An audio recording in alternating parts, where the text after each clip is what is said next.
ह्या फोटोतल्या मुलीला तर तुम्ही ओळखतच असाल. यज्ञा तिचं नाव. अवघ्या 3 वर्षाची ही यज्ञा मालेगावामध्ये राहत होती. आई घरात काम करत होती आणि यज्ञा अंगणात खेळत होती.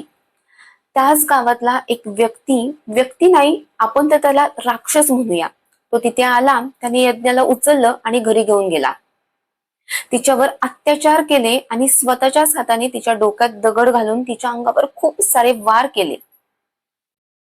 मला सांगा, काय बिघडवलं होतं त्या 3 वर्षाच्या यज्ञाने? बराच वेळ झाला तरी आपली मुलगी घरी येत नाही म्हणून आईने गावात शोधाशोध चालू केली. तेव्हा त्याच गावातल्या एका माणसाला ती झुडपात पडलेली मिळाली.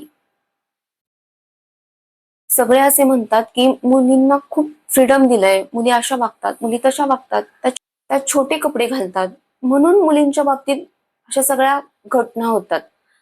पण मग यज्ञाच्या बाबतीत तर असं काहीच नाहीये ना. म्हणून मला असं वाटतं की मुलींना बदलायची गरज नाहीये, तर ह्या समाजातल्या नीच प्रवृत्तीच्या माणसांना त्यांची मानसिकता बदलायची गरज आहे.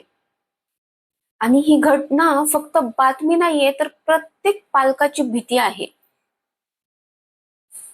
तुम्हाला काय वाटतं? कमेंट करून नक्की सांगा.